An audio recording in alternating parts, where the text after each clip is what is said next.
নমস্কার, আমার ফসল চ্যানেলে আপনাদের সবাইকে স্বাগতম। আজকে আবারও আমরা একটি নতুন ভিডিও নিয়ে চলে এসেছি। আপনারা ভিডিওটি শেষ অবধি দেখতে থাকুন। তো অনেক চাষি ভাইদের কম সংখ্যক জমি থাকে। জমি থাকার ফলে কি হয়, তারা চাষবাস করতে অনেক সময় মনে করে যে আমরা এই এখন যেমন সেপ্টেম্বর অক্টোবর মাস চলছে, তো আমরা কোন ফসলটা চাষ করলে অধিক লাভ পাবো সেটা নিয়ে অনেকেরই কিন্তু চিন্তা থাকে। তো সেই চিন্তা দূর করার জন্যই আমাদের আজকের এই ভিডিওটা। মিশ্র চাষ যদি আমরা একসঙ্গে করতে চাই, তাহলে কিন্তু আমরা ৩টি ফসল এই যে সেপ্টেম্বর অক্টোবর মাস, এই ২ মাসের মধ্যে কিন্তু আমরা এই ৩ রকমের ফসল কিন্তু একই সঙ্গে চাষ করতে পারবো। এক কি লঙ্কা, দ্বিতীয় হচ্ছে মূলো, আর তৃতীয় হচ্ছে যেই আমরা আমাদের জমিটা থাকবে সেই জমির যে বর্ডার এরিয়াটাতে আছে সেখানে কিন্তু আমরা লাউয়ের চারাও লাগাতে পারি।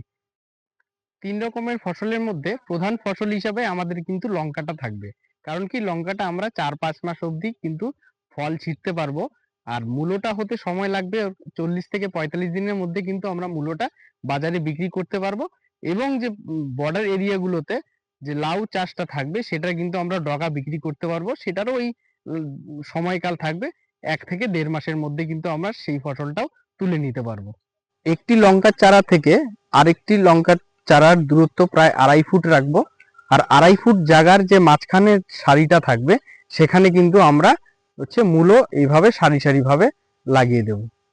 জমির যে বর্ডার থাকবে বর্ডারে কিন্তু আমরা কি করব, সারি সারি ভাবে আমরা লাউ গাছ লাগিয়ে দেব।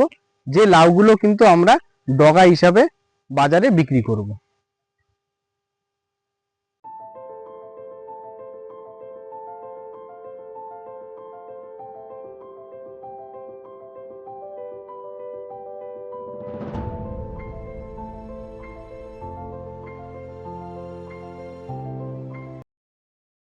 তো চাষি ভাইরা, আপনারা যদি এই রকম ভাবেই যদি মিশ্র চাষ করে থাকেন, তাহলে হচ্ছে অধিক লাভবান হতে পারবেন। যারা যারা আমার চ্যানেলে নতুন এসেছেন তারা অবশ্যই আমার চ্যানেলকে সাবস্ক্রাইব করুন এবং আমার পাশে থাকবেন। এই সমস্ত নতুন নতুন ভিডিও নিয়ে আমরা কিন্তু প্রতিনিয়ত চলে আসব আপনাদের সামনে। নমস্কার, ধন্যবাদ।